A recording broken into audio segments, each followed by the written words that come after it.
കുംഭമേളകൾ എന്ന് പറയുമ്പോൾ നമ്മുടെ മനസ്സിലേക്ക് ആദ്യം ഓടിയെത്തുന്നത് ശക്തിശാലികളായ അഘോരിമാരും അതീവ ശക്തിയുള്ള നാഗാ സന്യാസിമാരും അദൃശ്യരായി എത്തുന്ന അവധൂതന്മാരും ഒക്കെ തന്നെയാണല്ലോ. അവരുടെ സാന്നിധ്യമാണ് ഇതേപോലുള്ള മഹാകുംഭമേളകളൊക്കെ തന്നെ വളരെ ധന്യമാക്കി തീർക്കുന്നത്. ലക്ഷക്കണക്കിന് ഭക്തജനങ്ങൾ ഇവിടേക്ക് ഒഴുകിയെത്തുന്നത് അവരുടെ ആ ഒരു ശക്തിവിശേഷത്തെ നമ്മളിലേക്ക് ആവാഹിക്കാനും അതേപോലെ തന്നെ നദിയിൽ കുളിച്ച് ആ പുണ്യം നുകരാനും ഒക്കെയാണ്. അപ്പോൾ കേരളത്തിൽ ആദ്യമായി നടക്കുന്ന മഹാകുംഭമേളയാണ് ഇത്. തിരുനാവായിൽ നടക്കുന്ന കുംഭമേളയിൽ ലക്ഷക്കണക്കിന് ഭക്തജനങ്ങൾ ഇവിടേക്ക് ഒഴുകിയെത്തുന്നുണ്ട്. ഇവിടെ നമ്മളെ അതിശയിപ്പിച്ചത് ലക്ഷക്കണക്കിന് ഭക്തജനങ്ങൾ ഒഴുകിയെത്തുമ്പോൾ ഇവരെ കൺട്രോൾ ചെയ്യാനുള്ളൊരു സംവിധാനം കൃത്യമായിട്ട് ഇവിടെ ഒരുക്കിയിട്ടുണ്ട്. തിക്കും തിരക്കും ഒഴിവാക്കാനായിട്ടുള്ള ക്യൂ സംവിധാനം. നദിക്ക് കുറുകെയുള്ള ഒരു പാലമാണ് നമ്മൾ ഈ കാണുന്നത്. ഓരോ സമയം പാലത്തിൽ കൂടി പോകേണ്ട ആൾക്കാരുടെ എണ്ണം ക്രമീകരിച്ച് കൃത്യമായി ഇതിലെ കൂടെ കടത്തിവിടുന്നുണ്ട്. അപ്പോൾ ഒരുപാട് സംഘാടകർ ഇവിടെ പ്രവർത്തിക്കുന്നുണ്ട്. അപ്പോൾ ഇത് നമ്മുടെ ഭാരതത്തിൽ തന്നെ ഏറ്റവും വലിയ സന്നദ്ധ സംഘടനയായ സേവാഭാരതിയുടെ പ്രവർത്തകർ ഒരുപാട് പേരെ ഇവിടെ നമുക്ക് കാണാനായിട്ട് സാധിക്കും. കാരണം നമുക്കത് എടുത്തു പറയേണ്ട ഒരു കാര്യം തന്നെയാണ്. ശരിക്കും അവരിവിടെ കഷ്ടപ്പെടുന്നുണ്ട്. നിസ്വാർത്ഥമായ ഒരു സേവനം അവരിവിടെ ചെയ്യുന്നുണ്ട്. ഒരുപാട് സംഘാടകർ ഇവിടെ ഈ കുംഭമേളയിൽ പ്രവർത്തിക്കുന്നുണ്ടെന്നുള്ളത് നമ്മളെ അതിശയിപ്പിച്ച ഒരു കാര്യമാണ്. ഭാരതപ്പുഴയുടെ തീരത്ത് 250 വർഷങ്ങൾക്ക് മുന്നേ നമ്മുടെ പൂർവികർ ഈ ഒരു സംഗമം ഇവിടെ ആചരിച്ചിരുന്നതാണ്. അതിനുശേഷം പിന്നീട് ഇപ്പോഴാണ് 2026 ഈ ഒരു മഹാസംഗമത്തിന് ഭാരതപ്പുഴയുടെ തീരത്ത് വേദി ഒരുങ്ങുന്നത്. മാമാങ്കത്തിനെയൊക്കെ ഓർമ്മപ്പെടുത്താനായിട്ട് ഇവിടെ ആയോധന കലകളൊക്കെ ഇവിടെ അഭ്യസിക്കുന്നുണ്ട്. ആ ഒരു പ്രോഗ്രാമൊക്കെ നടക്കുന്നു. യജ്ഞവേദികൾ ഇവിടെ ഈ നദിയുടെ തീരത്ത് പല സ്ഥലത്തും നമുക്ക് കാണാം. അതിശക്തിവിശേഷം അടങ്ങിയ ശ്രീചക്രം പൂജ ഇവിടെ നടക്കുന്നുണ്ട്. ശ്രീചക്രത്തിൻ്റെ അടുത്ത് നിന്ന് നമുക്ക് പൂജിക്കാനൊക്കെ ഉള്ളൊരു അവസരം ഇവിടെ ഒരുക്കിയിട്ടുണ്ട്. ധാരാളം അഘോരിമാരും അതേപോലെ തന്നെ അവധൂതന്മാരും നാഗാ സന്യാസിമാരും ഒക്കെ ഇവിടേക്ക് എത്തുന്നുണ്ട്. നമ്മൾ എത്തിയ ദിവസം തന്നെ രാത്രി 12 മണിക്ക് ഇവിടെ അഘോരിയുടെ പൂജ നടന്നു. അപ്പോൾ ഇപ്പോൾ ഈ കാണുന്ന സമയം എന്ന് പറയുന്നത് ഏകദേശം 4 മണി സമയത്താണ് നമ്മൾ എത്തിയത്. നല്ല തിരക്ക് അനുഭവപ്പെടുന്നുണ്ട്. അപ്പം തിരക്ക് ക്രമീകരിക്കാനായിട്ട് ക്യൂ സംവിധാനം ഇവിടെ ഏർപ്പെടുത്തിയിട്ടുണ്ട്. അപ്പോൾ ക്യൂ വഴിയാണ് പാലത്തേക്കൂടെ ആൾക്കാരെ മറുകരയിലേക്ക് എത്തിച്ചുകൊണ്ടിരിക്കുകയാണ്. അപ്പം 4 മണിക്ക് കാണുന്ന ഒരു തിരക്കാണ് നമ്മളിപ്പോൾ ഈ കാണുന്നത്. എല്ലാവരും സ്നാനം ചെയ്യുകയാണ്.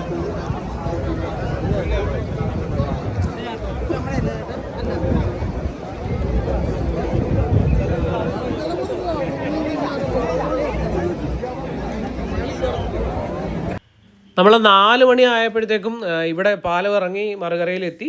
അപ്പോൾ 4 മണിക്ക് കാണുന്ന ഒരു തിരക്കാണ് നമ്മൾ ഈ കാണുന്നത്.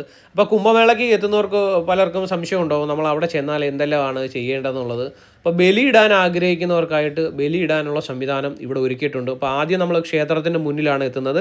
അപ്പോൾ അവിടെ ബലിയിടാനുള്ള സംവിധാനമൊക്കെ ഉണ്ട്. അതുകൊണ്ട് ക്ഷേത്രത്തിൽ കയറി തൊഴാനുള്ള സംവിധാനം അവിടെ ഒരുക്കിയിട്ടുണ്ട്. ശേഷം നമ്മൾ മറുകരയിലെത്തിയാൽ ഇവിടെ സ്നാനം ചെയ്യാനുള്ള സംവിധാനങ്ങളുണ്ട്. സ്നാനം ചെയ്യുക എന്നുള്ളതാണ് ഏറ്റവും പ്രധാന ഒരു കർമ്മം ഇവിടെ വന്ന് ചെയ്യേണ്ടത്.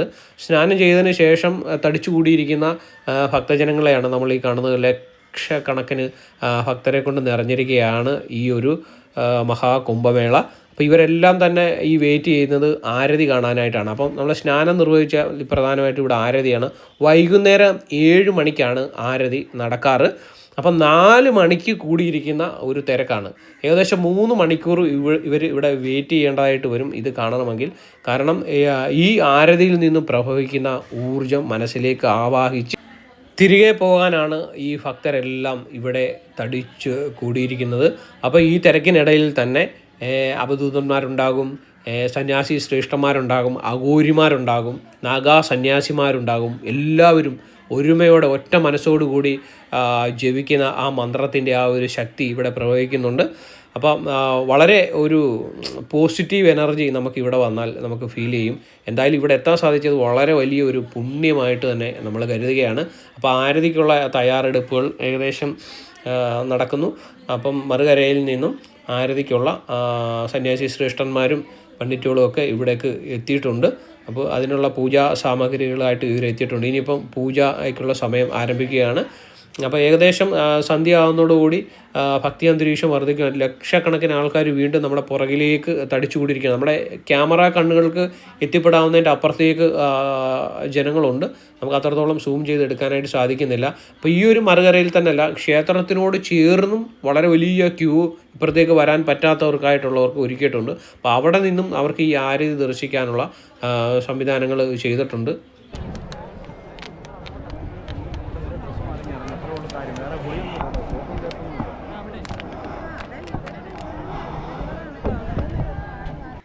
മാമാങ്കത്തിൻ്റെ ഓർമ്മകളെ സ്മരിക്കാനായി ഇവിടെ ആയോധന കലകളൊക്കെ അരങ്ങേറുന്നുണ്ട്. കലാകാരന്മാർ ധാരാളം ഇവിടെ തടിച്ചു കൂടിയിട്ടുണ്ട്. അവർ കളറിപ്പയറ്റും മറ്റ് യോഗയും മറ്റു കാര്യങ്ങളൊക്കെ ഇവിടെ നടത്തിക്കൊണ്ടിരിക്കുകയാണ്. അപ്പം ഈ 3 മണിക്കൂർ വെയിറ്റ് ചെയ്യുമ്പോൾ ഇങ്ങനെയുള്ള പരിപാടികളൊക്കെ നമുക്കിവിടെ കാണാനായിട്ട് സാധിക്കും. അതിനുശേഷമാണ് ഇവിടെ ആരതി നടക്കുന്നത്.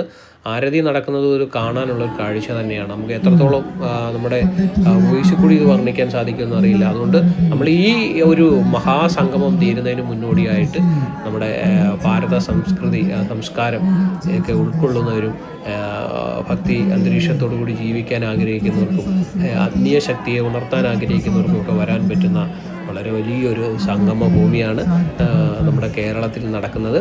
അപ്പോൾ എല്ലാവരും ഇത് തീരുന്നതിന് മുമ്പ് വന്നൊന്ന് ദർശിക്കാൻ പറ്റുമെങ്കിൽ ദർശിക്കുക. ജീവിതത്തിൽ ഒരിക്കലും മറക്കാൻ പറ്റാത്ത ഒരു അനുഭവമായിട്ട് ഇത് മാറുമെന്നതിൽ യാതൊരു സംശയവുമില്ല. ഇത്രത്തോളം ലക്ഷക്കണക്കിന് ഭക്തരെത്തുമ്പോൾ ഇവരെയൊക്കെ നിയന്ത്രിക്കാനും ഭക്തർക്കുള്ള കുടിവെള്ളവും മറ്റു കാര്യങ്ങളൊക്കെ കൊടുക്കാനും എന്ത് ആവശ്യങ്ങൾക്കും സന്നദ്ധരായി നിൽക്കുന്ന സേവാഭാരതിയുടെ ആയിരക്കണക്കിന് പ്രവർത്തകരെ നമുക്കിവിടെ കാണാൻ പറ്റും. എന്തായാലും വളരെ വലിയൊരു സന്നദ്ധ സംഘടനയുടെ ഒരു പിന്തുണയുണ്ട് ഈ ഒരു സംഗമം നടത്താനായിട്ട്. അപ്പോൾ അത് നമുക്ക് ഏറെ സന്തോഷത്തോടു കൂടി സ്മരിക്കേണ്ടതുണ്ട്. പല വീഡിയോകളും നമ്മൾ കണ്ടു, പക്ഷേ ആരും ഒരു വീഡിയോയ്ക്കകത്തിൽ പോലും ഈ നിസ്വാർത്ഥ സേവനം ചെയ്യുന്ന ഈ ഒരു പ്രവർത്തകരുടെ കാര്യം നമ്മൾ പറഞ്ഞ് കണ്ടില്ല. ശരിക്കും പറഞ്ഞാൽ അവരെ നമുക്ക് ഈ ഒരു സംഗമത്തിൽ വിസ്മരിക്കാനേ പറ്റില്ല. ഇങ്ങോട്ട് നോക്കിയാലും അവരുടെ ഒരു ഊർജ്ജസ്വലമായ ഒരു പ്രവർത്തനം നമുക്ക് കാണാനായിട്ട് സാധിക്കുന്നതാണ്. ഇതേപോലുള്ള കുംഭമേളകളിൽ പങ്കെടുക്കുമ്പോൾ പലർക്കും അവരുടെ ജീവിതത്തിലുണ്ടായ അനുഭവങ്ങൾ പറയാനുണ്ടാകും. അപ്പം ദയവായിട്ട് നിങ്ങൾ കമൻറ്റ് ചെയ്യാൻ മറക്കരുത്. പലരും ചോദിക്കാറുണ്ട് കുംഭമേളകളിൽ എത്തിയാൽ എന്താണ് നമുക്ക് ലഭിക്കുക എന്ന് പലരും ചോദിക്കാറുണ്ട്. അപ്പോൾ കുറച്ച് പേർക്കൊക്കെ അവരുടെ ജീവിതത്തിൽ ഉണ്ടായ അനുഭവങ്ങളുണ്ടാവും. എനിക്കും ഒരു അനുഭവം ഉണ്ടായിട്ടുണ്ട്.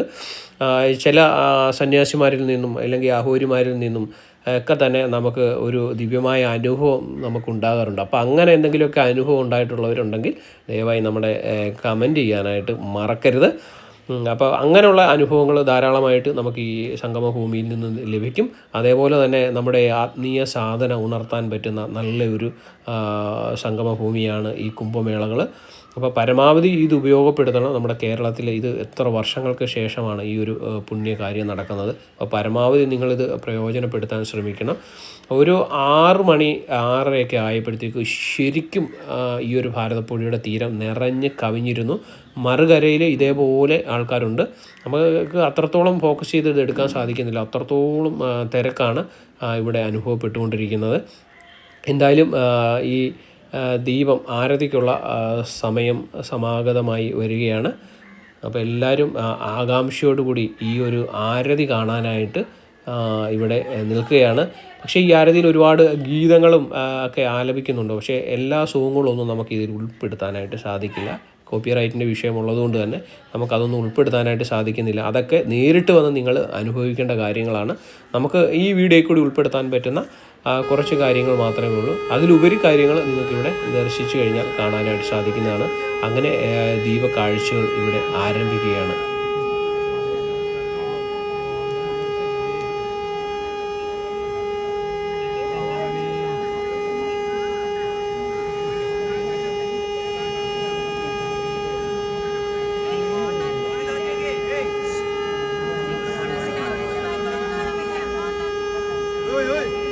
ഫോൺ